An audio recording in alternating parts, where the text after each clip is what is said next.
Mis expectativas son que los niños logren ampliar su vocabulario,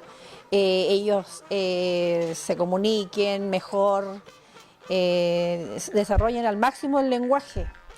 y que los niños también se sientan motivados a trabajar con ustedes para que en la parte de aprendizajes se mejoren, porque verdaderamente necesitamos mejorar y todo lo que sea comunicación ayuda mucho a los niños en ampliar su mundo, ¿ya? Es un aporte, así lo tomo yo, como un aporte positivo para los niños.